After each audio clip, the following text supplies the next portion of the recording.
¿Cómo están? Muchas gracias por acompañarnos en este espacio de discusión política que se llama Entre Yacos. Hemos querido usar este término de yacos porque acá en Santa Cruz se utiliza mucho al referirse a los collas. Y como los tres presentadores somos collas, nos gustó bastante adecuarlo también para este podcast. Hoy vamos a hablar de un tema sumamente importante, de lo que se ha estado hablando en redes sociales, en grupos de WhatsApp, desde periodistas hasta activistas y demás gente, que es el censo. El título de este programa se denomina Censos e Indios, justamente que vamos a problematizar entre estos dos aspectos, cómo es que se ha utilizado o se utiliza la identidad a partir de esto que se realiza, este procedimiento que se realiza en el Estado, ¿no? El censar a la población. Hola, gracias Cuya. Para mí es pues un gusto compartir este proyecto con ustedes, sumamente personas importantes y siendo referentes dentro de la opinión pública. Carlos, guionista de bastante trayectoria, ensayista, escritora Cuya, igual persona que escribe bastantes columnas en bastantes medios. Y mi persona, Wilmer Machaca, que vamos a estar acompañándole en este podcast. En este primer programa vamos a abordar en general aspectos referidos a antecedentes históricos en la colonia, en la república, pero también considerar lo que ha sucedido en el Estado nacionalista después de 1952, en el periodo del multiculturalismo, y le vamos a prestar bastante atención a lo que fue el censo 2001, el contexto, lo propio con el censo del 2012, y bajo esos antecedentes vamos a tratar de hacer una perspectiva de lo que podría suceder respecto al tema de censo e indios en el censo 2024. Los censos son muy importantes para los estados porque le permite tener una imagen de un tiempo específico sobre su población, cantidad, etcétera, etcétera, y distintos aspectos de estas poblaciones precisamente para desarrollar políticas públicas. Los últimos censos en Bolivia han sido bastante polémicos respecto a los resultados, por ejemplo, en población indígena, 2001 y el del 2012. El que se va a realizar el día de mañana también ha venido tras una polémica o ha estado envuelta en una polémica por distintos aspectos. Pero tal vez para empezar a entender lo que es un censo necesitamos tener una definición técnica sobre este tema. Según el manual del censista, lo que señala que es el censo, es un conjunto de actividades realizadas para recoger, evaluar, analizar y difundir los datos demográficos, económicos y sociales relativos a todos y todas los habitantes, las características y servicios con los que cuentan con las viviendas de un país en un momento determinado. Eso es lo que dice el manual. Pero no necesariamente, claro, el censo cumple las funciones de un manual o de los aspectos técnicos que tenga. Bueno, lo que dice Maco es sumamente importante, ¿no? Hay que entender que los censos siempre han sido controversiales en cuanto a la problematización del indígena, por ejemplo, en Bolivia, y seguramente en otros países debe tener sus particularidades en cuanto a problematización. Hay que entender dos aspectos, población y territorio. Uno, la población y el territorio hacen al contenido mínimo del Estado-nación, es decir, población y territorio crean un imaginario de Estado y de nación. El censo obviamente describe la población que se encuentra bajo el dominio en términos de cantidad y calidad. A eso relacionamos características de nivel educativo, pertenencia, etnicidad, lengua, edad, etc. Entonces, hay dos aspectos que se consideran en un censo. La cantidad, pero definitivamente las cualidades y el uso y la función que son estas para un Estado también son de demasiada importancia. Para entender los censos en Bolivia y la problematización de la identidad, primero tendríamos que entender cuál ha sido la función de la colonia. Y para eso, pues, Wilmer, tú que eres capo en estos aspectos, ayúdanos un poco a entender qué se podría rescatar de la colonia. ¿Se contaba a la población? ¿No se lo contaba? ¿Cuándo iniciaría entonces un censo? Incluso yo diría antes, ¿no? De la colonia, claro, no se llamaban censos, pero por lo menos el sistema incario, el Inca, tenía una forma de poder contabilizar a su población de acuerdo al sexo o al oficio que tenían. Lo hacían mediante los quipus. Eso quiere decir que no tenían los mismos procedimientos, pero yo creo que toda administración de un Estado así como en la colonia, pero como en el incanato, necesitaban este tipo de registros para poder planificar la gestión gubernamental o del Estado inca, por supuesto, ¿no? Tal vez una diferencia importante respecto a lo que fue el periodo precolonial y en la colonia es que con la colonización, los colonizados llamados indios fueron reducidos en su grueso, en el grueso poblacional, a ser fuerza de trabajo, mano de obra barata, explotable, etcétera, etcétera. Y en ese sentido, en el periodo colonial, lo que le interesaba a los colonizadores, como censos de indios, por ejemplo, con las distintas maneras que tenían de registrar sus actividades económicas, etcétera, etcétera, tenía que ver con cuantificar cuánta gente tenían, identificar para determinadas actividades, tener claro cuánto podían tributar. Había ahí una diferenciación muy importante entre, por ejemplo, indios originarios que eran propios de una comunidad, indios forasteros, que eran indios traídos de otra comunidad a una comunidad extraña para ellos. Pero esa diferencia era importante porque tributaban de manera distinta. Los indios originarios tributaban más que, por ejemplo, los indios forasteros. Y eso también implicaba diferencias. Muchas veces hay datos sobre eso, ¿no? Roberto Choquecanqui menciona cómo en el tiempo en que Tupac Katari se revela, hay comunidades en las que son más los indios forasteros que los indios originarios. Es decir, que muchos indios originarios dejaron sus comunidades por la situación de explotación que implicaba eso, que era registrada precisamente con los censos. Otro dato interesante a tener en cuenta en la colonia es que se tomaba en cuenta mucho la edad de los varones en específico, de 18 a 50 años. No quiere decir que después de los 50, por lo tanto, se jubilaban, entre comillas, ¿no? Muchos ni siquiera llegaban a los 50 años porque morían en el trabajo de explotación. Pero les preocupaba esa edad a los colonizadores de registrar a los varones que estaban en edad de trabajar, precisamente porque de ese trabajo dependía su enriquecimiento. Bueno, entonces a partir de lo que dice el Macu, hay que entender que el indio no se lo cuenta como un elemento, como un sujeto, hay que dotarle de condiciones y satisfacer sus necesidades de vida, ¿no? Sino más bien se lo cuantifica para saber cuánta fuerza de trabajo existe justamente en la colonia. Y esto es importante porque hay que entender que también a partir de esa cuantificación del indio, se les atribuye también categorías, ¿no? En un censo se categoriza al sujeto.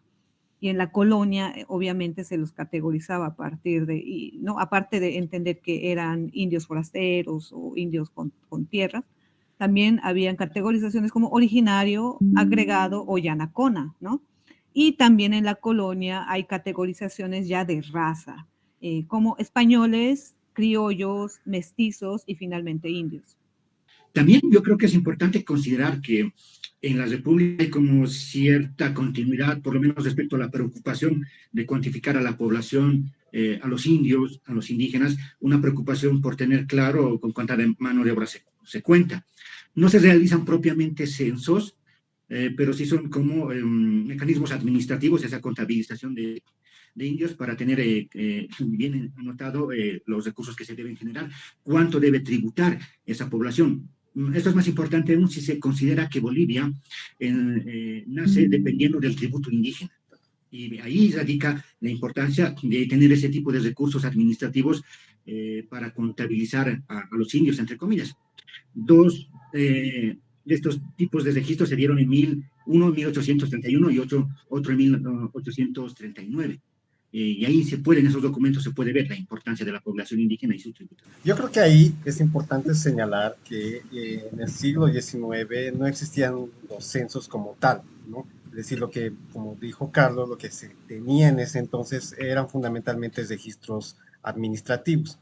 Ya a partir del censo del 1900, creo que se podían cuantificar según los oficios, hojalateros, herreros, tejedores, músicos, hilanderos, etcétera, ¿no? Y eso creo que es un dato bien importante para poder tener una referencia de cuándo se puede entender que en el país empiezan a desarrollarse censos con estas características de poder identificar a la población según sus oficios.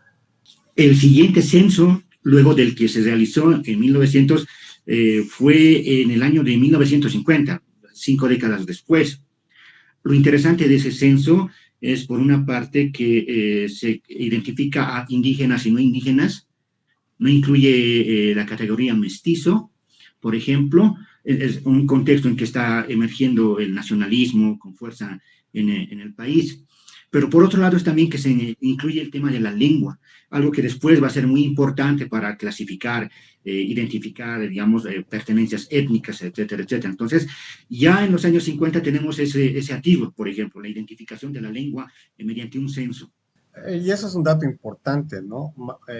Es a partir de este censo que sí se incluye, como dices, la pregunta sobre el idioma nativo del cual uno habla, y ahí se da un dato interesante, el 63% se identificó que hablaba una lengua nativa, ¿no?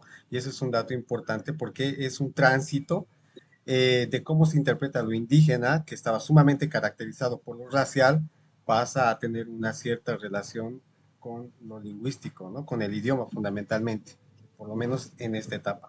Pero hay algo que no ha dicho el Macu y que es bien interesante, de ese censo, que en ese momento no, bueno, en el momento de 1950, no hay una autoidentificación indígena, sino que se le asignaba esa función al empadronador, al censista, ¿no? De distinguir quién es blanco, quién es mestizo y quién es indio. Entonces, ese es un dato sumamente interesante. Sí, yo agregaría lo que dices, que para tenerlo en relación al presente, claro, en un censo hoy día te van a preguntar cómo se autoidentifica usted. Hay que tener en cuenta que en ese tiempo, inclusive en otro tipo de registros, identificar indios indígenas no era una cuestión que se le preguntaba a las personas, ¿no? Era el censista el que, bueno, este tiene cara de indio, este hace cosas de indio, entonces este es indio. Es una diferencia muy importante respecto al presente. Y en algún momento, claro, en algún momento cuando conversábamos esto con el Macu dijo algo que es interesante, ¿no? Decía, el indio es el otro, ¿no? Yo no soy el indio. Y es como mucho más fácil para las personas atribuir quién es el indio que autopercibirse como indios, ¿no? Algo solamente como dato. Está sumamente interesante. Y bueno, ya para la siguiente parte que me parece igual importante.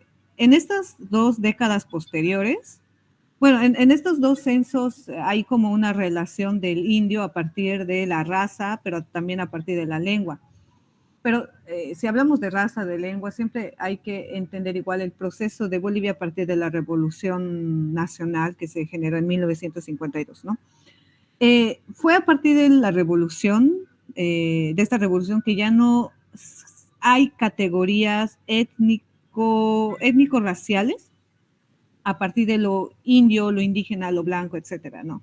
Sino que este discurso de lo indígena se sustituye por un discurso de nacionalidad mestiza y se transforma, se podría decir, ¿no? Quizás se muta, ¿no? Muta el término y la autoidentificación de indio, indígena a campesino y obrero, ¿no? Entonces, eso podría explicar, por ejemplo, por qué en la actualidad muchos indígenas no se dicen indígenas y no les gusta ni la palabra indio ni la palabra indígena y por eso se identifican más como, no, yo soy campesino, no, yo soy obrero, yo soy minero, no, como también son residuos de lo que pasó en la Revolución Nacional. Entonces, es a partir del gobierno de Banzer en 1992, si no me equivoco, y a partir del gobierno de Jaime Paz Zamora, que ya nos incluyen las preguntas sobre pertenencia étnica, aunque sí hay preguntas en donde los censistas le preguntan a la población censada si hablan alguna lengua, ¿no? Pero la categorización definitivamente ya no existe en esos censos. Una precisión solo respecto a lo que decías, Cuya, sobre Banzer fue en la dictadura 1976, el censo. Perdón. Pero además de ese censo hay otros datos curiosos, por lo menos para mí. Si bien no hay una identificación de un indígena, porque estábamos en la idea de Bolivia es una nación mestiza y no hacía falta preguntarle, por lo tanto, si alguien es o no indígena. Sin embargo, respecto a la lengua materna o a la lengua nativa, quechua o aymara, se pueden hacer relaciones, o en ese censo, gracias a ese censo, se pueden hacer relaciones sobre la mortalidad infantil y la fecundidad. Tengo aquí algunos datos, ¿no? La mortalidad respecto a los monolingües quechuas era del 50% más alta que los bilingües, es decir, que personas que podían hablar quechua y castellano. Pero además era más del doble respecto de los monolingües, de las personas que solo hablaban español. dato es interesante porque nos muestra que entre más, entre comillas, etnificado lingüísticamente era un grupo, más cerrado al castellano, tenía condiciones de vida mucho más precarias. Y quienes tenían, digamos, menos huellas étnicas indias, tenían condiciones más llevaderas y tenían una mortalidad mínima. En ese sentido, el dato es muy importante. Otros datos interesantes en cuanto a la fecundidad. Esta era más elevada entre los monolingües nativos, con un promedio de 8 hijos por mujer entre aymaras y quechuas, en contraste con solo 3 hijos para las mujeres que hablaban español en La Paz. Incluso dentro de la población indígena había brechas con algunos grupos promediando cerca de 5 hijos y otros alrededor de 8. La gente que hablaba un solo idioma nativo, en este caso la aymara, tenía más hijos, se reproducía más por distintas circunstancias. En contraste, pasaba lo opuesto con quienes solo hablaban castellano. El dato es relevante porque con las tendencias de leer biológicamente, si uno quiere contar por quiénes son hijos y nietos de indios, por este dato simplemente de reproducción, claro, los indígenas se reproducían más. Pero reproducirse biológicamente no implica autoconciencia étnica, no implica reproducir también la propia etnicidad, ¿no? Sin embargo, como dato es llamativo. Ahí tienes razón, Carlos, sobre todo cuando mencionas el dato de los hablantes en el censo de 1950. Y algo que encontré en un texto de Albo es que él menciona que en el censo de 1950 solo un 35% se identificaba como castellano hablantes, totalmente distinto de lo quechua. Habían más quechua hablantes en ese entonces, según Albo, en un 36.5%. Por lo que se pudo ver en los censos posteriores, algo que ha cambiado de manera totalmente. Es decir, hay muchas más personas hablantes, castellano hablantes, que hablantes aymaras o quechuas, ¿no? Y eso tiene que ver fundamentalmente por este proceso de urbanización, de traslado del campo a la ciudad, pero también de que la lengua, por lo menos castellano o española, es algo ya de uso común dentro de las propias comunidades, ¿no? Las escuelas, inclusive las organizaciones sociales, ya sean AILUS o sindicatos, ya no es como que imprescindible el aymara o el quechua para desarrollar sus propias asambleas, sino que también lo hacen ya en castellano. Es algo que sí seguramente se va a poder observar con mucha más notoriedad en este último censo, ¿no? Dentro de los censos contemporáneos, por lo menos el que a mí en un inicio me ha tocado vivir, es el censo del 1992, en el cual esta pregunta que se había iniciado en 1950 de la lengua indígena desaparece en el 92. Y era un curioso porque también el 92 se celebran los 500 años de la llegada de los españoles a este continente. Y es decir, no hay una fuerza, no hay una demanda, por lo menos desde las organizaciones ni los pueblos indígenas, de incluir una o mantener este tipo de propuestas para poder por lo menos tener un nivel de cuantificación dentro del país sobre esta temática, ¿no? Y es algo que sí llama la atención. En un periodo que tenga estas características no se incluyó nada de eso, ¿no? Yo quisiera agregar a lo que has dicho, Wilmer, que ese censo se da además en el contexto del multiculturalismo. 2 años después está ya el gobierno de Gonzalo Sánchez de Lozada, Víctor Hugo Cárdenas el vicepresidente. En la Constitución se establece que Bolivia es un estado multicultural y plurilingüe. Por ejemplo, se lleva adelante una reforma educativa y muchos elementos que van a tratar de, entre comillas, de valorizar lo indígena, pero en un sentido bastante racista. Por ejemplo, la educación intercultural y bilingüe se daba a los indígenas, ¿no? Ellos tenían que ser interculturales, que ya eran interculturales porque se veían obligados a aprender el castellano para hacer sus trámites, etcétera, etcétera. Bueno, eso más o menos pasó en los años 90. Algo también que hay que tener en cuenta que estos años 90 son como la antesala de lo que va a estallar el año 2000. Va a generar una especie de contexto en el que se va a desarrollar el año del censo 2001, muy conocido, muy citado por muchas personas porque el 62-61% de los censados mayores de 15 años, ojo, eso hay que siempre tenerlo en cuenta, mayores de 15 años, dijeron pertenecer a un pueblo indígena.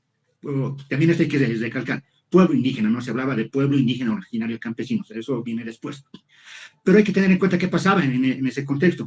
Por una parte, había una crisis general, había una mala situación económica, los partidos habían perdido credibilidad, digo, los partidos políticos, había los gobiernos pactados, por ejemplo, había crisis de representatividad precisamente de estos partidos y emergen nuevos actores sociales, no son los obreros sindicalizados como había sido en los años 50, no salen regantes, cocaleros, juntas vecinales, los campesinos, las SUCB. Tal vez lo más importante en este periodo, además de la guerra del agua, por ejemplo, en Cochabamba, va a ser la emergencia de las movilizaciones campesinas en el año 2000, en el año 2001, con Felipe Quispe, y ese discurso que va a interpelar la relación del Estado con las poblaciones racializadas como indias, ¿no?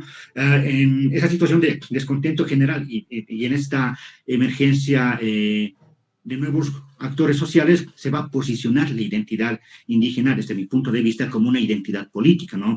No es una cuestión de contar papas y cebollas, ¿no? La gente empieza a identificar sus situaciones de vida como gente excluida, y de ese tipo de exclusión se posiciona de alguna manera frente a los que gobernaban. Creo que ese es un factor que condiciona los resultados del censo del 2001.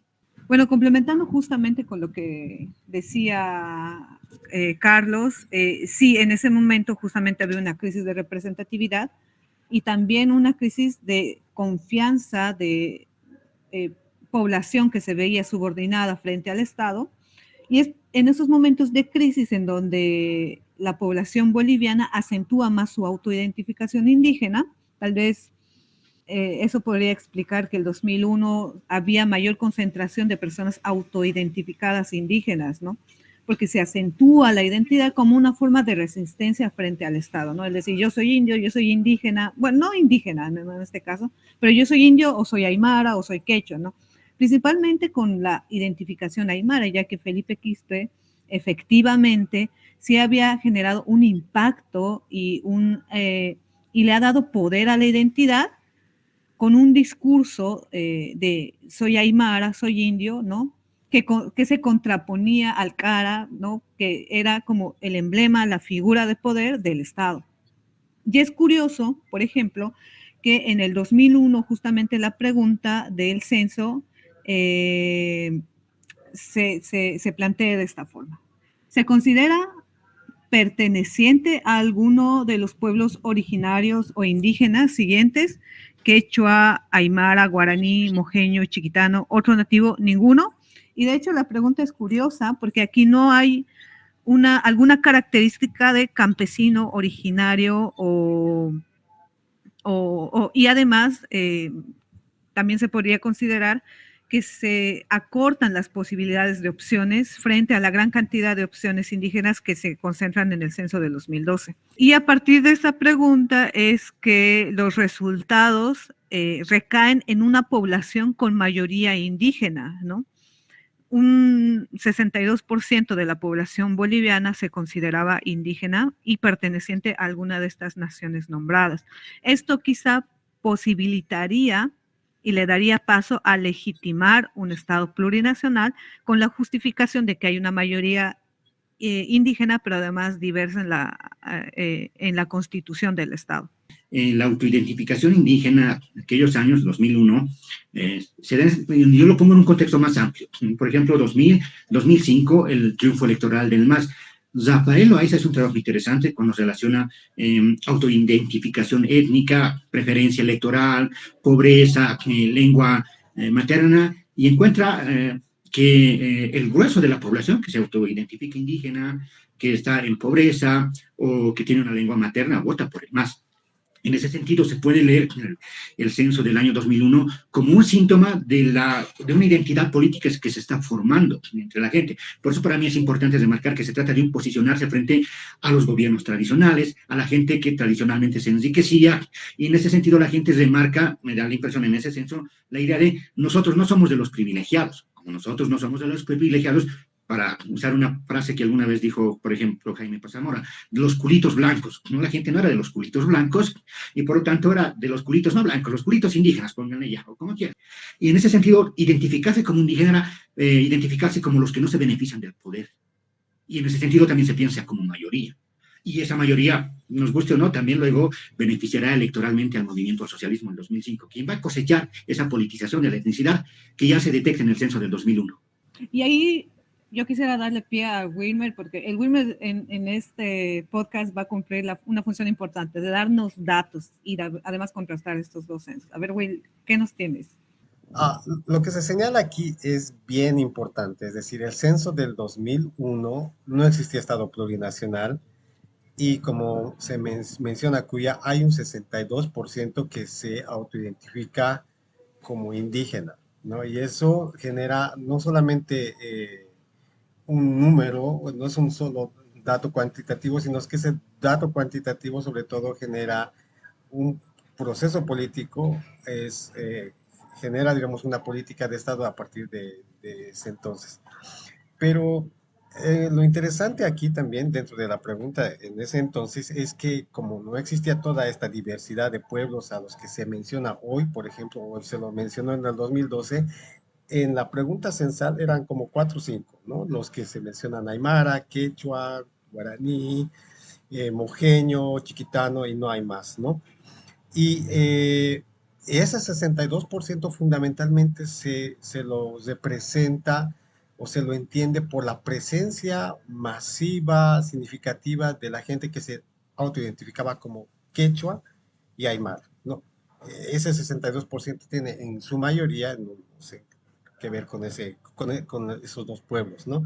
Y ahí, Carlos, te quisiera mostrar esta gráfica para un poco reflejar cómo se entendía, diremos, esa dimensión de la representación o la autoedificación, en este caso específico de la Aymara, ¿no? Ahí, como se puede ver en la gráfica, esto es del censo del 2001, desglosado por municipios, en el cual uno puede ver que cuando se piensa, por ejemplo, en lo Aymara, uno piensa generalmente que está sumamente delimitado, restringido a un espacio paseño. Algunos de los dirigentes siempre dicen las 20 provincias y nada más, pero no se dan cuenta que lo Aymara no solamente está fuera del país, sino que también está bien desplegado alrededor de las regiones, ¿no? Y ahí se puede ver, por ejemplo, que haciendo así unas comparaciones, de los 339 municipios que existen en el país, existen 118 municipios o existían 118 municipios que por lo menos tenían 25% o más de población aymara, ¿no? Y 100 municipios que tenían una población de 50% o más de población aymara. Y 90 o 66 municipios que tenían una población 90 o más del 90% aymara. Y eso es un dato bien importante, porque si se lo sumamos ahí a lo aymara, a lo quechua, son los datos mucho más contundentes. Es decir, aymara quechua, en el censo del 2001, la población que se autoidentificaba como indígena por municipios, un 75% de los municipios tenían un 25% o más de autoidentificación aymara quechua, ¿no? 65% se autoidentificaban como aymara y quechua, más de un 50%, ¿no? Y en un 90% o más, un 43% de los municipios de los totales que existían en ese entonces se identificaba aymara quechua, es decir, casi la mitad, es decir, municipios casi totalmente en un 90% más que eran aymaras y quechuas. Eso nos muestra la dimensión de el peso significativo que tiene esta población en el 2001 y en el 2012, obviamente que sí se traduce, pero esto es un momento importante por lo menos para entender la relevancia que tiene en este contexto todo lo que se vivía en ese entonces, ¿no? Después del 2001, el siguiente censo fue el 2012 y se desarrolló en un contexto en donde la configuración del Estado y la estructura también cambia totalmente con la llegada de Evo Morales. Y para eso voy a dar como algunos punteos del contexto. Tras asumir la presidencia en 2006, Evo Morales impulsa la creación de una nueva constitución política del Estado, esto a través de una asamblea constituyente, y es debido a esto que se generan tensiones regionales por las demandas de autonomías departamentales. Cuando se genera el conflicto en el 2003 en la ciudad del Alto, pero también en el país, ya había condicionantes del Comité Cívico en Santa Cruz, por ejemplo, de que se pueda debatir la idea de que algunos departamentos como Santa Cruz asuman independencia del Estado. A partir de la Asamblea Constituyente, se busca reformular la estructura del Estado y esta asamblea surge y se desarrolla en 2006 en Sucre, pero se generan tensiones, hay conflictos, enfrentamientos y lastimosamente se produce a partir de estos conflictos 3 muertos, ¿no? debido a eso es que la aprobación de la Constitución se hace en grande en Sucre, pero posteriormente, y por estos conflictos, se traslada a Oruro para hacer una aprobación en detalle. Posteriormente se cambian algunos aspectos más de esta Constitución, pero esto ya no con miembros de la Asamblea Constituyente, sino con miembros de partidos. Finalmente, contenciones, disputas y acusaciones de irregularidades en el proceso, se aprueba la Constitución Política del Estado del 2007. Bueno, ya es una nueva Constitución que establece además autonomías departamentales. Pese a conflictos que se generan con el Comité Cívico, bueno, se desarrolla esta Constitución, ¿no? Ahora, hay que entender un poco cuál es el conflicto y la problematización de la identidad. Frente a esta mayoría del más del 60% de indígenas que se constituyen en el censo del 2001, hay, ¿cómo se podría decir? Lo que cuenta, bueno, el título del libro del MACU, ¿no? Una batalla por la identidad.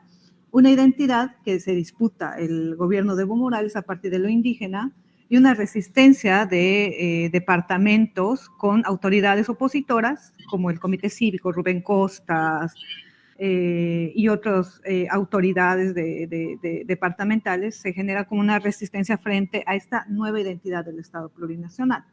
Finalmente, la Constitución aprobada en mayoría y por votación del 2009 constituye al Estado boliviano en su artículo 1 como un país que se constituye en un Estado unitario, social, de derecho plurinacional, comunitario, libre, independiente, soberano, democrático, intercultural, descentralizado y con autonomías. Bolivia se funda en la pluralidad y el pluralismo político, económico, jurídico, cultural y lingüístico, dentro del proceso integrador del país. Y para terminar y finalizar este contexto, los conflictos que se generaron a partir de la constitución de un nuevo Estado se generan principalmente en Santa Cruz, quienes hacen su referéndum por sí solitos, ¿no? Porque no había aprobación del Tribunal Departamental ni del Tribunal Electoral, hacen un referéndum el 4 de mayo de 2008 que finalmente es anulado por las instituciones correspondientes al Estado. Entonces, se generan las autonomías. Estas ya no se constituyen solamente en autonomías municipales, departamentales o regionales, sino que también se complementa con otra autonomía, que es la autonomía indígena. Yo quiero volver un poco a lo que tú comentabas del contexto. Es importante para mí tener presente que, por ejemplo, así como en el 2003 surge una agenda de octubre, en el 2004 surge una agenda de junio. La del 2003 era nacionalización de los hidrocarburos, la del 2004 era autonomías departamentales, ¿no? Y una desde el Alto, otra desde Santa Cruz.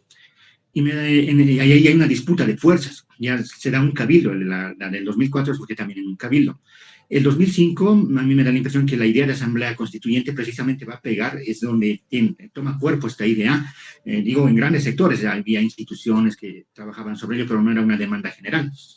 El 2005 toma cuerpo precisamente porque hay esa situación de confrontación, y yo asumo que mucha población vio como una posibilidad de resolver los problemas del país de manera pacífica en una asamblea constituyente.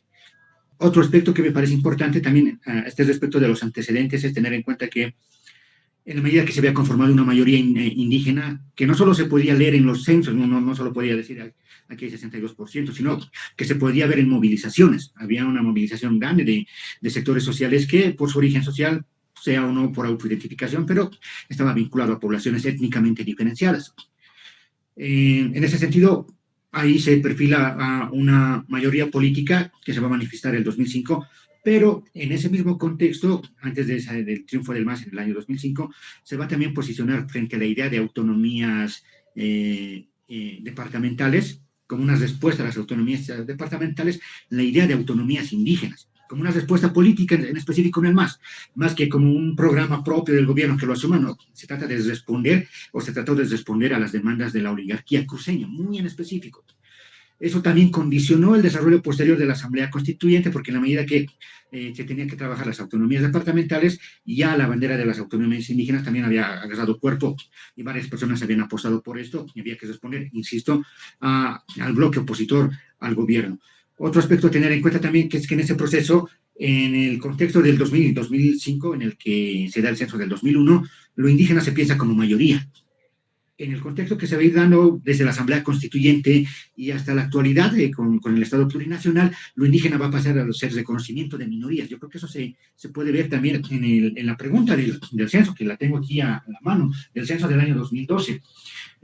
Decía lo siguiente: como boliviana o boliviano pertenece a alguna nación o pueblo indígena, originario, campesino o afroboliviano. Un detalle importante, ya respecto a la pregunta del año 2001 hay una diferencia, es indígena, originario, campesino o afroboliviano. Esto tiene que ver, entre otras cosas, con una composición en la disputa que había dentro de la Asamblea Constituyente entre organizaciones. SIDO, partidario del término indígena, CONAMAC, partidario del término originario, CESUCB, campesinos. Entonces no se ponían de acuerdo qué va a ir. Bueno, hacen una composición que es una salida política. Contentemos estas organizaciones, pero no es una explicación concreta de la población, no es una categoría que te permite entender la población. Y en ese sentido me parece que, por ejemplo, visto así, y incluido en la pregunta del censo, en lugar de ayudar a entender e identificar la población, lo complica. Entonces, indígena originario se vincula directamente a campesino. Y hay mucha gente que puede autoidentificarse étnicamente como aymara, pero no se identificaría como campesino porque desarrolla su vida en el área urbana. Por ejemplo, ese es un tema de la pregunta. Además, en esta pregunta, si la respuesta es sí, te hacen un listado de a qué pueblos con qué pueblos te autoidentificas, ¿no? Afroboliviano, aymara, yoreo, guaraní, una lista grande. Que también tiene que ver con ese reconocimiento de distintos grupos en una sola bolsa, poner como naciones, por ejemplo, a grupos numéricamente muy pequeños, con grupos numéricamente muy grandes, por ejemplo, respecto al anterior censo, ¿no? Aymaras y quechos, ¿no? Y eso también genera problemas al momento de responder y de entender a esta población, a los indios en el país. Yo creo que, en general, un elemento que marca esa diferencia entre el censo del 2001 y el 2012 es el tema de la pregunta. El otro aspecto que marca también en la diferencia es que en el 2001 hay una emergencia, una ola de protestas, hay un ánimo de transformar el país. Y eso se identifica, se puede ver en la autoidentificación como una identidad política. Somos indígenas porque estamos en contra de los gobiernos tradicionales y queremos cambiar esto. En cambio, en el 2012 ya no hay ese ánimo. Hay un crecimiento económico en el país y la identidad indígena ha dejado de representar lo contestatario, lo alternativo, ¿no? Ya sus símbolos son parte del Estado, están reconocidos constitucionalmente y no representa lo contestatario, lo antisistema, que fue, por ejemplo, en el otro contexto. Y eso también condiciona, desde mi punto de vista, los resultados de este censo. Bueno, aquí me gustaría un poco enfatizar que la identidad no necesariamente está determinada por aspectos raciales y lingüísticos. Entonces, ¿por qué estaría determinada la identidad en estos dos últimos censos? Porque las anteriores sí habían condiciones de raza y condiciones de lengua. ¿Cuál sería entonces la característica de estos dos censos, 2001-2012? Son más bien tensiones identitarias a partir de los conflictos políticos. Y yo conozco la diferencia entre lo que fue el censo 2001 y el 2012. A mí me interesa ver que lo que cambia son precisamente las relaciones entre grupos, las relaciones, digamos, de clase, las relaciones interétnicas, la estratificación social, la distribución de la riqueza. Y en esa medida, como se dan estos cambios y históricamente se ha asociado la etnicidad y la racialidad a la pobreza, entonces eso también modifica la manera en que la gente se autopercibe. No está en tu biología, ni siquiera está en el idioma por hablar un idioma, sino está en en qué situaciones tú te posicionas. La identidad puede entenderse de esa manera, sea étnica o no, cualquier identidad, como un posicionamiento frente a los demás. Y el posicionamiento político, la identidad indígena fue un posicionamiento político de mayorías en el año 2001, en ese contexto en que uno puede ver diferencias de clase, etcétera, etcétera, contrastadas con las que van a pasar el año 2012. Ahí hay esa variación. Entonces, entender que están variando las poblaciones no porque han cambiado las razas, han cambiado las condiciones sociales desde las que se construyen las identidades. Eso diferencia los censos. Bueno, entonces, ya para ir cerrando esta parte, y más bien tenemos aquí al Wilmer para que nos pueda dar más datos, ¿qué es lo que pasa en el censo 2012, Will? Cuando ya la estructura del Estado cambia de república a Estado plurinacional previo también a conflictos y tensiones políticas entre Santa Cruz o departamentos donde había autoridades de oposición y frente también al nuevo Estado plurinacional de Bolivia. Yo creo que ahí de manera breve, es un poco, voy a demarcar lo que ya un poco se dijo. Yo entiendo que en gran parte de la agenda autonómica, como también la agenda indígena, digamos, son respuestas al final de cuentas, respuestas, digamos, políticas ante, ante un otro, ¿no?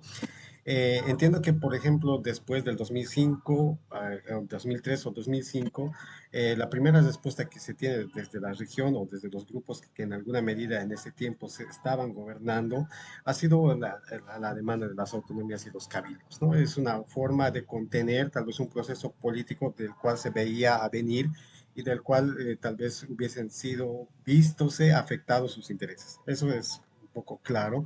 Pero de la misma manera también el gobierno, digamos, a partir de que se genera un contrapeso como una demanda política de las autonomías, aparece la cuestión indígena. Es decir, tanto el regionalismo como lo étnico-racial, desde uno o desde otro lado, sirven como instrumentos de poder repolitizar tanto, digamos, uno u otro bando, ¿no?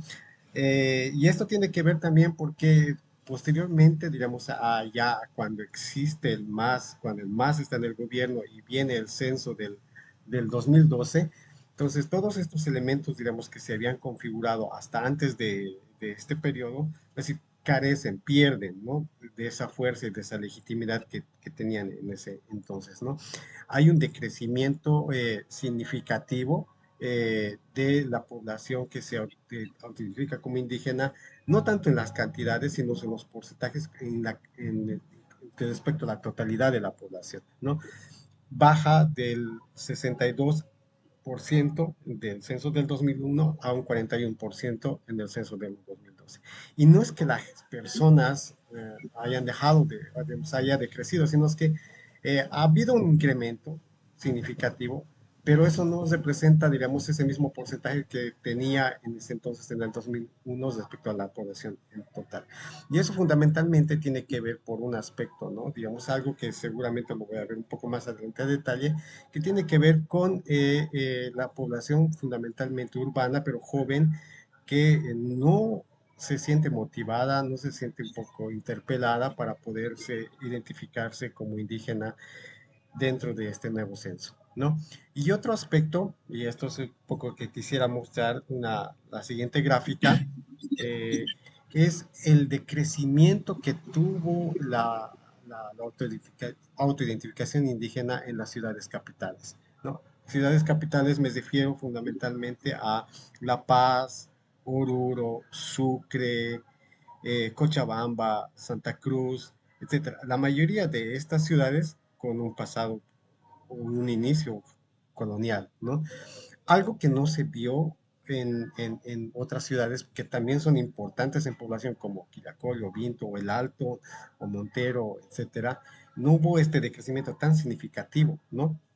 Solamente tomando en cuenta, como se ve en la gráfica, la población quechua y aymara, uno puede observar que en la mayoría de estas ciudades capitales ha decrecido sustancialmente, ¿no?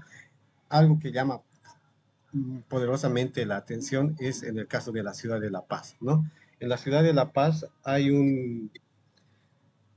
141.928 personas han dejado de autoidentificarse aymaras, es la más significativa, ¿no? Ahora, ¿qué te puedes representar eso? Si bien hay explicaciones que se pueden hacer, como la movilidad social, este tránsito de lo rural a lo urbano, algún elemento más que yo le añadía, sobre todo el tema generacional, que la gente joven ya no se siente tan interpelada con esta forma de concebir lo indígena, está también el tema político, ¿no? Es decir, en qué medida la autorrepresentación indígena se lo relaciona con el partido actual en cuestión de gobierno, o sea, en ese entonces, ¿no? Entonces, sí hay algo que se puede un poco identificar en esto, es decir, un desencanto con lo indígena, o es decir, algo específico con lo aymara, por ejemplo, en el caso de La Paz, que es muy notorio que tal vez, inclusive lo que tú mencionabas hace un inicio, Carlos, que hay una relación también entre la autoidentificación con el voto, ¿no? Es decir, hay un antimacismo marcado dentro de las principales capitales, de las ciudades capitales, y algo que se pudo ver también antes del censo del 2012 es el tema de la octava marcha del Tigris, ¿no? Ese es el contexto. Hay una gente fundamentalmente urbana que exige al gobierno un nivel de coherencia respecto a la consulta previa para hacer la carretera en el Tigris, ¿no? Entonces, hay un contexto que en alguna medida explica también cómo hay un decrecimiento en porcentajes en esta autoedificación aymara quechua, pero sí hay un leve crecimiento dentro de los pueblos indígenas de tierras bajas, ¿no? Entonces, si bien uno puede buscar por distintas aristas algunas explicaciones para estos cambios, puede también ser esto una explicación desde el punto de vista mucho más político, ¿no? Ahora vamos a ir a problematizar lo que está pasando en la actualidad. Ya mañana se desarrolla el censo y han habido también cuestionamientos sobre el contenido de la cartilla. Y bueno, en este caso la pregunta del censo difiere de la forma en la que estaban, por ejemplo, en el censo 2001 y en el censo del 2012. La pregunta del censo en este caso es, ¿se identifica con alguna nación, pueblo indígena, originario, campesino o afroboliviano? En este caso, a diferencia del 2012, no hay opciones para que la gente pueda elegir un censo, no hay opciones para que la gente pueda elegir a qué identidad o nación o pueblo indígena pertenece, sino que más bien se escribe el pueblo, nación o pueblo indígena o afroboliviano campesino a la que la persona supuestamente pertenece. Y la pregunta es abierta, ya no tiene un carácter opcional. Marco, ¿qué me podrías decir al respecto de esto?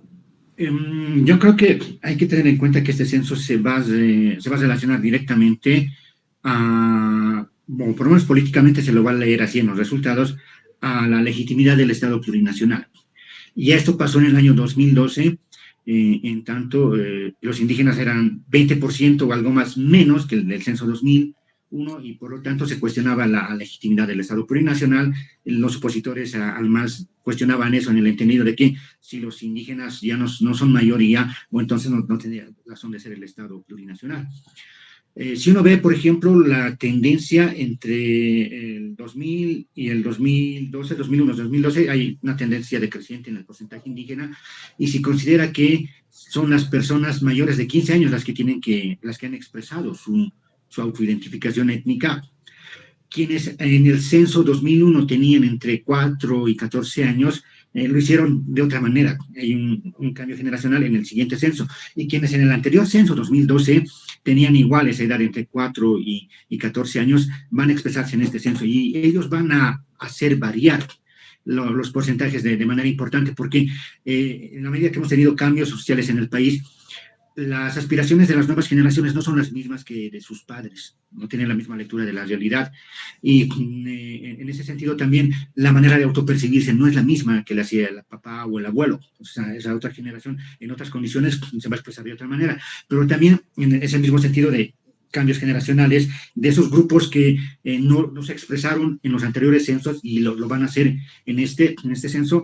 Lo que hay que tener en cuenta también en términos políticos es que no se sienten interpelados. El gobierno no tiene un discurso que los interpele, como más o menos podía interpelar lo indígena en el año 2000, 2005. Y yo pienso que eso también va a influir en el momento en el que estamos, que en el MAS está en un declive, pasaron unos años dorados del proceso de cambio, y eso también se va a leer como una pérdida de fuerza del movimiento al socialismo. No necesariamente eso es mecánico desde mi punto de vista, porque el año 2012 hubo 40% de gente era indígena, ¿no? Y muchos opositores asumían que eso, por lo tanto, era electorado del MAS.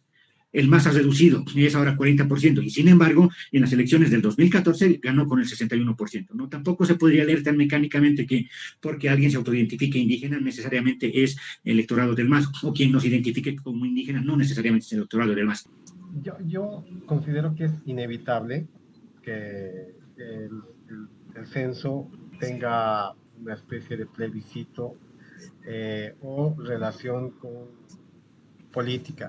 Yo tengo una percepción, por ejemplo, a diferencia del 2012 a este último, uno pensaría, por lo menos en los antecedentes previos a este censo, que el tema del mestizaje volvería a politizarse, así como se lo ha hecho anteriormente de manera fundamentalmente mediática, ¿no? Por gente que es antigobierno o que genera algún nivel de opinión pública. Pero no existe. Yo siento que hay una especie de confianza dentro del nivel de porcentaje que va a tener en este último censo la autoidentificación indígena, ¿no?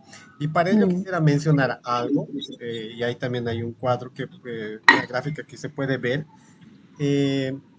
Tanto el año pasado como este año han salido como una especie de 3 o 4 artículos en los cuales se tomaba como referencia las encuestas hogares del INE, ¿no? Los MECOVI, y el último de ellos salió el 2022, pero corresponde al censo del 2000, a las encuestas hogares del 2021. En esta encuesta última de hogares señalaba que la autoidentificación indígena representaba el 26.5%, ¿ya? Y hacían una comparación entre el censo del 2001 y el 2012. Decían, en el 2001, 6 de cada 10 se autoidentificaban indígenas. En el 2012, 4 de cada 10 se autoidentificaban indígenas. Y decían que en el 2024 lo que va a pasar, o en el 2021, en ese entonces, 2 de cada 10. ¿Sí? Ahora, más allá de que sí existe una tendencia a que este porcentaje de autoidentificación sí vaya disminuyendo, lo que me parece un poco llamativo es la esperanza o, digamos, la relación política que tiene este tema para un poco comparar a cosas, algo que metodológicamente no están correctas. Es decir, no se puede comparar un censo con una encuesta hogares. Y las personas que han hecho esto no se han molestado tan siquiera ver cuál es el proceso o las tendencias que tienen estas encuestas hogares con respecto a esta pregunta de la autoidentificación. Como se puede ver en la gráfica, tanto del 2012 hasta el 2021 no existe una tendencia, digamos, puede subir como bajar. Y hay una cosa que evidencia realmente esto, es que en el 2012, cuando había el censo, es decir, el censo te daba un 41% que la gente que se autoidentificó indígena, y la encuesta hogar de ese año te daba un 29%. Es decir, no existe, ¿no? Pero hay ¿no? Esta forma de relacionar lo que te decías, Carlos, que va a estar, la pregunta, tanto el censo va a estar estrictamente relacionado con el ámbito político, de entender que esto es fin del ciclo del Estado plurinacional, y las interpretaciones, por supuesto, van a abrirse grandemente en cuanto se tengan los resultados. No, me parece sumamente interesante lo que dices, Will, porque se vincula bastante con mensajes de textos que han ido circulando en grupos de WhatsApp, ¿no? Por ejemplo, este mensaje de texto que ha circulado, por ejemplo, bastante en Santa Cruz, donde dice, estas 3 preguntas del censo son vitales para el masismo. No debemos cometer el mismo error de hace 10 años atrás, que nos identificamos con algún idioma nativo o pueblo indígena. O sea, para ellos eso es un error. Por ello, debemos contestar a la pregunta 32, que te pregunta sobre la autoidentificación. Si te identificas con un grupo indígena, hay que contestar no. A la pregunta 33 sobre nuestro idioma, debemos contestar solo castellano. Y a la pregunta 34 también contestar solo castellano. No poner segunda o tercera alternativa, a pesar de que puedas hablar un idioma nativo, aymara o quechua. Así el MAS no utilizará esa información para declarar a Bolivia 80% indígena, originario campesino. Recordemos que el término mestizo lo han retirado por sus intereses políticos. Analizar y en lo posible difundir. Esto es lo que ha estado circulando en bastantes grupos de WhatsApp en Santa Cruz, y nuevamente las personas que han hecho esto obviamente lo han hecho con una intención, pero además es interesante la particularidad con la que dice, ¿no? Mencionando que antes fue un error identificarnos indígenas y que en la actualidad no debemos cometer ese error, y que a pesar de que tengamos otros idiomas que podamos hablarlos, como el aymara, el quechua, a pesar de que hablemos esos idiomas, hay que poner solamente castellano sin ningún tipo de alternativa lingüística.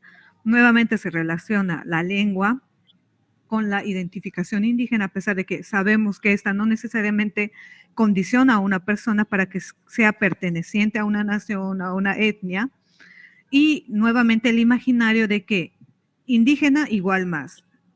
Hay una mayoría indígena en el país, significa que hay un Estado todavía consolidado bajo las estructuras políticas y sociales del MAS. Y esto es preocupante porque si bien no se problematiza lo mestizo en la actualidad, mucha gente, nuevamente, o por romantización o por el estereotipo del indígena, muchos jóvenes van a dejar de ser indígenas, pero además también pienso por ser también contestatarios al gobierno del MAS, ¿no? Un poco sobre el texto que comentabas, a mí me llama la atención, lo primero que me venía a la mente es que quienes hayan redactado el texto es como si dijeran implícitamente, bueno, si reconocemos que el 80% somos indios en este país, pero no nos conviene reconocerlo porque eso favorece al MAS. Es medio más o menos lo que dice, tal vez sin querer, queriendo, por así decirlo, en el texto. Yo creo que, si bien se puede decir que ser indígena, reconocerse como indígena, no implica necesariamente votar por el MAS, pero sí se puede ver que el grueso de la población que se reconoce como indígena ha votado por el MAS. Entonces, en ese sentido, es entendible la preocupación de los sectores opositores al MAS de que lo indígena crezca o no crezca. Y también de eso se explica su torpeza de identificar indígena con masista, no porque necesariamente sea, pero sí, insisto, porque el grueso de la población de origen indígena ha votado por el MAS. Pero de este textito que comentabas a mí me muestra que hay una especie de, hay esa lectura de una realidad social racializada, que no necesariamente se las reconoce y que la manera fácil de encubrirla es tomar el término del mestizaje como se lo hizo en 1952. La manera en que las élites gobernantes disfrazaban su dominación era llamar a todos mestizos. Y podría suceder, no sería raro que más bien de todos estos sectores podrían disputar el término mestizo para cuestionar a las élites dominantes. Puede ser en Santa Cruz, podría ser en La Paz. Bueno, si somos tan mestizos, Calacoto también puede ser habitada por alteños, etcétera, etcétera, ¿no? Se puede dar ese fenómeno. O sea, la palabra mestizo no tiene un solo sentido. Los sentidos se disputan, de la palabra indio, de la palabra indígena, de la palabra mestizo se disputa. Y también se puede entrar en esa disputa, me parece a mí. A mí me llama la atención lo que es este texto, ¿no? Dirán, la redacción que se ha dicho, no es exclusivo, yo también lo he visto en grupos de La Paz, del Alto. Es decir, siento que no es una mirada estrictamente regional, sino es que es una mirada, quienes lo han promovido, quienes están promoviendo este nivel de desinformación, porque es desinformación, tiene que ver con una identificación o una categorización claramente antimacista, ¿no? Es decir, está hablando a un público antimacista. ¿Y a quién va a interpelar, digamos, esta cadena de WhatsApp? Es sí, fundamentalmente a quien ya está consolidado su antimacismo, ¿no? Es decir, que yo, por más que sea aymara, no voy a autoidentificarme en el censo como aymara, ni voy a decir que hablo un idioma nativo, ¿no? Sino que es castellano. Entonces, yo me pregunto ahí, ¿cuán relevante es este tema, ¿no? Para poder evaluar un posible resultado del censo 2024. Es decir, si nos da un 30 o un 26%, como dice la encuesta Hogar, se mantiene un 40%, etcétera, ¿es fruto de esto? Digamos, yo creo que más bien este mensaje está interpelando a volver, digamos, a la polarización, ¿no? Buscar en la polarización un nivel, digamos, de sensibilidad para que pueda, digamos, relacionar la autoidentificación con el tema del antimacismo. Y eso, por lo menos para mí, es claro, ¿no? Siento que hay otras variables mucho más importantes, más allá de esto. Sí, no digo que no es desinformación, y es el tema relevante, no importa otros temas. Este es el que se genera polémica y este es el que se está difundiendo en las redes sociales. Pero ahí lo que tú decías, Carlos, creo que sería un poco más importante ver en qué medida, digamos, este decrecimiento más bien tiene que ver con otros aspectos, ¿no? Que tal vez es más allá, digamos, del tema de que existe una sociedad racializada, el tema de en qué medida lo que significa indígena hoy por hoy, digamos, tiene un nivel de relevancia de interpelación a las nuevas generaciones fundamentalmente, y eso es mi percepción, ¿no? Va a bajar, inclusive en el alto, y ahí el tema es ver qué es lo que sucede. Y ahí yo lanzo algunas cosas, ¿no? Yo siento que cierta forma de entender lo indígena tiene que morir también en este senso, ¿no? Es decir, fundamentalmente vinculado a lo rural, lo indígena fundamentalmente, o lo aymara fundamentalmente vinculado a lo rural, o lo aymara vinculado necesariamente con el idioma, ¿no? Es decir, ser aymara es distinto de ser indígena. Eso es algo polémico, sobre todo para muchos indianistas o aymaristas, ¿no? Hacer esta disociación. Ser aymara no es ser indígena. Ser indígena no es ser aymara. Y lo otro, lo que tú decías, disputar el mestizaje, ¿no? Ser aymara es también ser mestizo.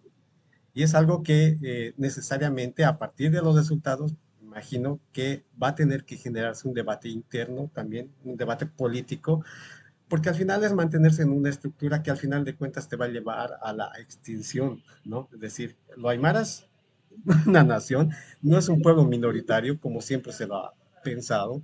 Entonces, si uno va y ve, digamos, demográficamente cómo está percibido el rostro de la mayoría de la población en cualquier lugar del país, uno puede entender que mayoritariamente tiene un origen, ¿no? Y eso no hay una representación, no hay una categorización que pueda interpelar hoy por hoy en el país, menos ahorita en el censo, ¿no?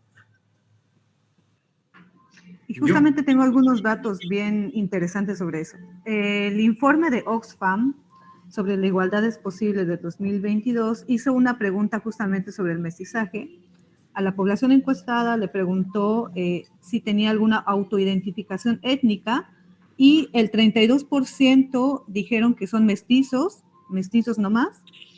El 19,2% dijo que era indígena, el 14% dijo que era mestizo popular, el 10,9% dijo que era criollo o blanco, el 7% dijo que era mestizo criollo, y el 8,9% dijo otro y el 7,2% no sabe y no responde. La particularidad de este dato es que a las personas que se consideraban mestizos se les preguntó si creían que pertenecían a algún pueblo originario y la mayoría dijo que sí.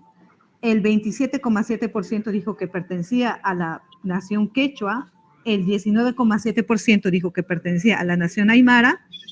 Estos son los dos porcentajes más altos y el 32,7% dijo que no pertenecía a ninguno. Es decir, no hay un conflicto entre la pertenencia a una nación y lo mestizo, y es el problema un poco del censo y la polarización. Han enfrentado dos formas de sujeto de la nación, ¿no? El mestizo que representa la república, lo criollo, lo blanco, y indígena, aymara, campesino, entre comillas, que representa supuestamente a un Estado plurinacional, cuando en la realidad muchas de las personas que se autoperciben mestizos, esto también incluyendo a El Alto, no se pelean con sus identidades y no se pelean con el origen o como ellos entienden, ¿no? Esta herencia cultural que vienen de sus papás. Entonces, puedes ser fácilmente mestizo y al mismo tiempo también ser parte de una nación o identificarte dentro de una etnia o una identidad, entre comillas, indígena. Yo quisiera decir ahí dos cosas. Una es respecto a cómo se lee, por ejemplo, esto de ser indígena, ser a la vez mestizo, ser aymara. Pero lo que me interesa en general cuando asocian indígena y mestizo, cuando una persona se reconoce como indígena y a la vez como mestizo, hace una cosa, está leyendo racialmente cambios socioeconómicos.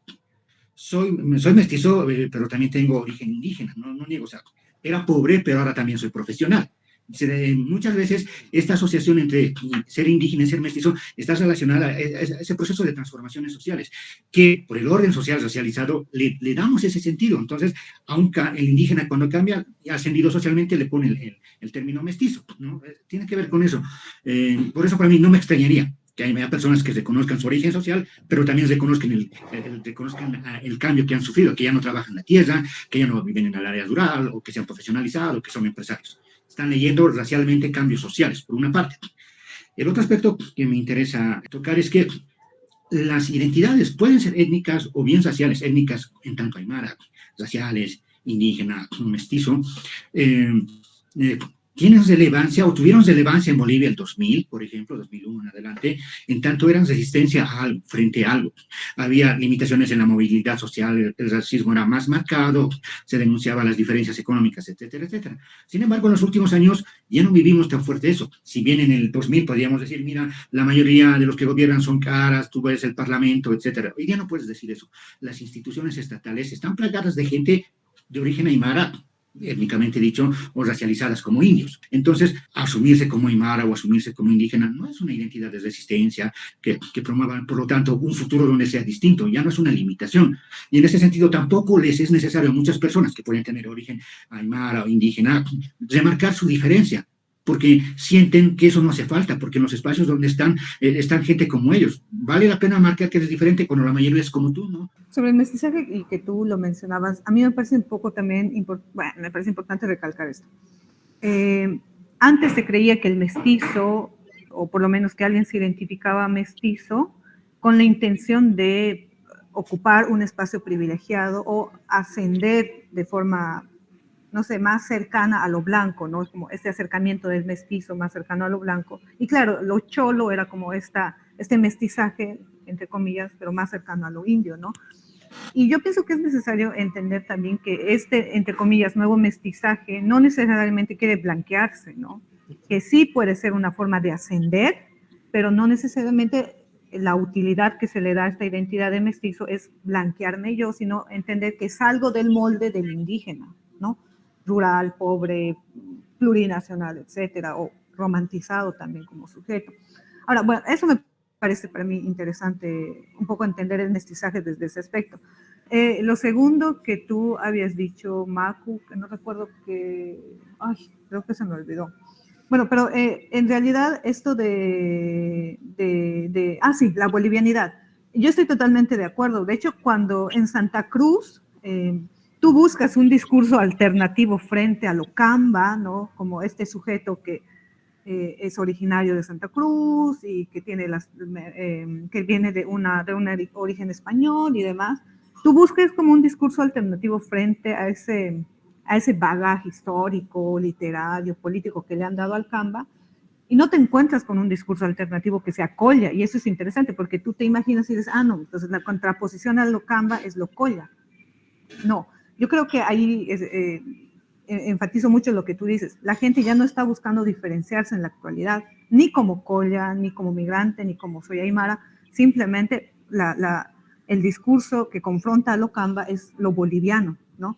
Este sentido de todos somos iguales, en este sentido de todos somos bolivianos, en este sentido de yo soy boliviano y como boliviano puedo estar en Santa Cruz, ¿no? Es un discurso alternativo de identidad y quizá mucho más fuerte que lo colla, que lo indio, que lo aymara, es la bolivianidad, quizá. Para finalizar ya, porque nos hemos alargado en el debate, simplemente algunas cosas breves para cerrar el programa. Empiezo contigo, Macu, luego Wilmer y finalizo yo.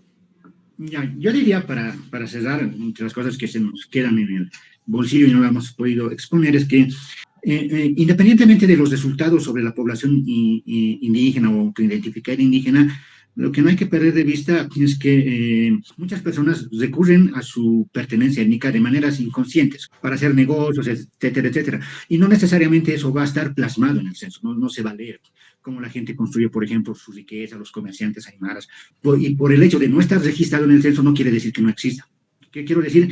Que la autoidentificación indígena no nos va a mostrar necesariamente cómo esos pueblos racializados como indígenas se desenvuelven en la realidad boliviana. Va a ser un dato más, pero no lo va a explicar todo.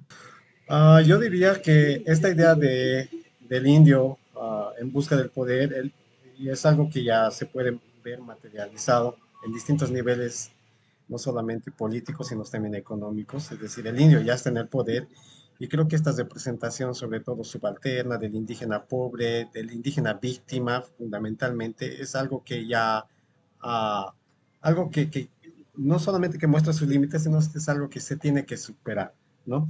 Yo creo que a quienes realmente interesan esta visión del indígena pobre víctima, que siempre está recurriendo, digamos, a este sentido de la victimización, pero sobre todo resaltar su sentido de humildad, ¿no?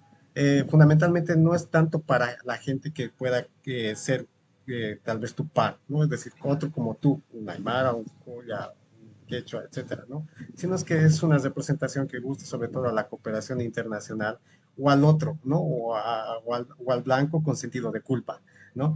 Y al final de cuentas, políticamente, esto es como que un suicidio, ¿no? Es decir, pensar de esa manera creo que no nos deja avanzar, sino es que más allá de buscar la victimización hay que buscar, digamos, elementos propositivos, ¿no? Por los cuales uno pueda seguir dando una alternativa en este aspecto.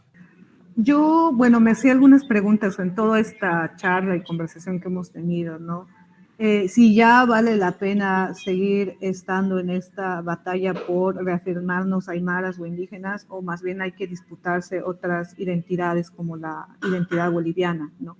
Si vale la pena seguir buscando retomar lo aymara desde aspectos rurales, urbanos, como lo siguen haciendo académicos, o si más bien la identidad que aymara de nueva generación es mucho más importante y quizá llegue a procesos mucho más trascendentes en la política y en lo económico.